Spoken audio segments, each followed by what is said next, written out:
জন্মগতভাবে মুসলমান হয়ে হাকিকাতে মুসলমান নয়। কারণ খেয়াল রেখে দেন, জন্মগতভাবে যদি মুসলমান হয়ে থাকে, হযরত আলী রায়তানুর ভাই সম্ভবত জাফর রায়তানু হবে, ওনার ছেলে।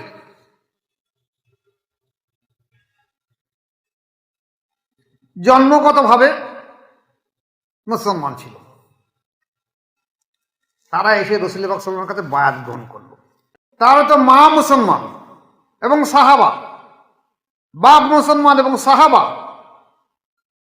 তাদের সন্তানের আবার বায়াতের কি প্রয়োজন পড়েছে? কলেমা পড়ার কি দরকার পড়েছে? তা তো কলেমা পড়েই এসেছে। তবু তারা 7 বছর বয়স হবার সঙ্গে সঙ্গে রাসূল পাক সাল্লাল্লাহু আলাইহি ওয়াসাল্লামের কাছে এসে বায়াত গ্রহণ করলো। তারা জানতো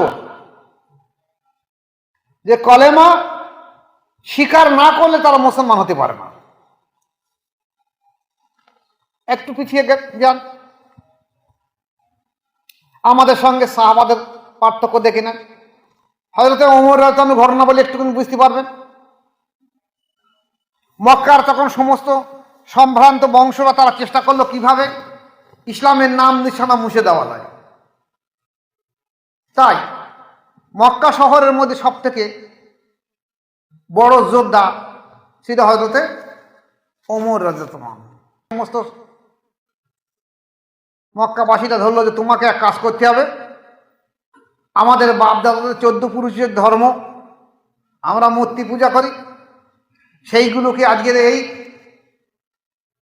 মুহাম্মদ রাসূলুল্লাহ সাল্লাল্লাহু আলাইহি ওয়াসাল্লাম উনি এসে সেটাকে মুছে দেওয়ার চেষ্টা করছেন। তাই আপনি যদি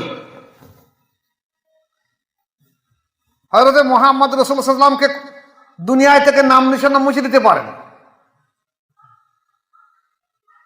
বা শহীদ করে দিতে পারেন, তাহলে আপনি মক্কা শহরের মধ্যে 100 উট আমরা আপনাকে পুরস্কার দেব। কারণ তখন মক্কা শহরের উটই সব থেকে মূল্যবান জিনিস ছিল। আর কি দেব? মক্কা শহরে যত সম্ভ্রান্ত নারী আছে আপনি যতটা বলবেন আর ততটা আপনাকে দিয়ে দেব, আর টাকা যতটা চান ততটা দিয়ে দেব, আপনার কোনো অভাব রাখবো না।